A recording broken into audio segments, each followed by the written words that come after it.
YouTube ചാനലിലെ അഭിമുഖത്തിനിടെയാണ് RLV രാമകൃഷ്ണന്റെ നിറത്തെക്കുറിച്ചും പ്രകടനത്തെക്കുറിച്ചും നർത്തകി അധിക്ഷേപ പരാമർശം നടത്തിയത്. ഇന്ന് നമുക്ക് ഇവിടെ തന്നെ കൂടാ, എല്ലാം അറിഞ്ഞിട്ട് തന്നെ കാര്യം. മോഹിനി ആയിരിക്കണം എപ്പോഴും മോഹിനിയാട്ടം കളിക്കുന്ന ആൾക്കാർ. ഇയാള് കണ്ടു കഴിഞ്ഞാല് കാക്കേരന്നാവാം. തലക്ക് സുഖമില്ലാണ്ടായ എന്താ ചെയ്യാ? ഇവനെ കണ്ടു കഴിഞ്ഞാണ്ടല്ല ദൈവം പോൽ പെറ്റ തള്ള സഹിക്കില്ല. ഒരുമാതിരി ചൊറിഞ്ഞു വരുന്നുണ്ട് നിന്റെ വർത്താനം കേട്ടിട്ട്. നിങ്ങൾ പറഞ്ഞ കാക്ക പെറ്റതള്ള കണ്ടാൽ സഹിക്കില്ല തുടങ്ങിയ കാര്യങ്ങൾ എന്തുകൊണ്ടാണ് പറഞ്ഞത്? അല്ലെങ്കിൽ നാട്യശാസ്ത്രത്തിൽ എവിടെയാണ് ഈ സൗന്ദര്യത്തെ പറ്റി ഇങ്ങനെ നിർത്തി? അതെനിക്ക് സൗകര്യം ഉണ്ടായിട്ട് ഞാൻ എന്റെ സ്വന്തം ഇഷ്ടത്തിന് പറഞ്ഞു. തന്നെ മൂച്ചേട്ടെ ഒന്ന് പറഞ്ഞ രണ്ടാമത്തെ തുണി പൊക്കി കാണിക്കും. ഞാൻ സ്വന്തം അഭിപ്രായം ഞാൻ പറഞ്ഞെന്ന് പറയുമ്പോ പിന്നെ അതിൽ ക്വസ്റ്റ്യൻ അത് തന്നെ ചോദിച്ചോണ്ടിരിക്കണതിനാ? ഒരു കുറ്റബോധമല്ല. ഞാൻ ഇനിയും പറയും. ഔചിത്യം എന്നൊരു സാധനമുണ്ട്. ഒരു മനുഷ്യനായ കുറച്ചൊക്കെ ഔചിത്യം വേണം. വ്യത്യാസം കാണിക്കുന്നതും നിറവ്യത്യാസം കാണിക്കുന്നതും ഒരു കലാകാരിക്ക് ചേരുന്നതാണോ? പിന്നെന്താ ചേരാത്ത? എന്താ നിങ്ങൾ ജേർണലിസ്റ്റ് എടുത്ത് നിങ്ങൾ വർക്ക് ചെയ്യുന്ന തൊഴിലല്ല ഇത്. ഇതിന് അത്യാവശ്യ സൗന്ദര്യം, കുറച്ച് കാര്യങ്ങളും ഇതിനകത്തൊക്കെ വേണം. കഷ്ടം. മേഡത്തോടൊപ്പം കലാമേഖലയിലുള്ള ആരെങ്കിലും വിളിച്ച് ഇക്കാര്യത്തിൽ മേഡത്തിന് ഒരു പിന്തുണ നൽകിയിട്ടുണ്ടോ? ഇഷ്ടം പോലെ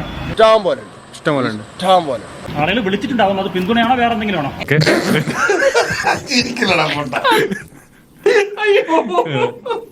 എന്നെ ഇനി ആരും കെട്ടണ്ട. എന്നെ ഇനി ആരും കെട്ടണ്ട. ഒരു കയറുണ്ടായിരുന്നെങ്കിൽ ഞാൻ ഇപ്പൊ തന്നെ കെട്ടുന്നെങ്കിൽ ചത്തേനെ. നിങ്ങൾ ഈ പറഞ്ഞ പോലെ പെറ്റതള്ള കണ്ടാൽ സഹിക്കില്ല തുടങ്ങിയ പ്രസ്താവനകൾ നിങ്ങൾ ഉറച്ചത്. ഞാൻ ചോദിക്കട്ടെ, നിങ്ങളുടെ അടുത്ത് ഞാൻ ഇവിടെ വരണ്ടെന്നുള്ള നിങ്ങൾ ഇവരാരും ഇത്രയും അഹങ്കാര സംസാരിക്കുന്നത്? ഇയാളാണല്ലോ കൂടുതൽ സംസാരിക്കണത്. അതെ, ഞാൻ തന്നെയാണ്, യാതൊരു സംശയവും വേണ്ട. മേഡം, ഒരു കലാകാരിക്ക് ഇത്രയും ധാർഷ്ട്യം പാടുണ്ടോ? മേഡം, ഇത്രയും ധാർഷ്ട്യം പാടുണ്ടോ ഒരു കലാകാരിക്ക്? എന്റെ വീടാ, മനസ്സിലായില്ല? അതുകൊണ്ട് എന്തോ ആവാം. നീ ആരാന്നാ നിന്റെ വിചാരം? ഈ അഹങ്കാരമൊക്കെ അങ്ങ് കോഴിപ്പള്ളിയിൽ വെച്ചിട്ട് വന്നാ മതി കേട്ടോ. പറയാള് കേൾക്കുമ്പോ മര്യാദയായിട്ട് കേട്ടിട്ട് പോണം. മര്യാദയ്ക്ക് പറഞ്ഞാൽ മര്യാദയ്ക്ക് കേൾക്കും.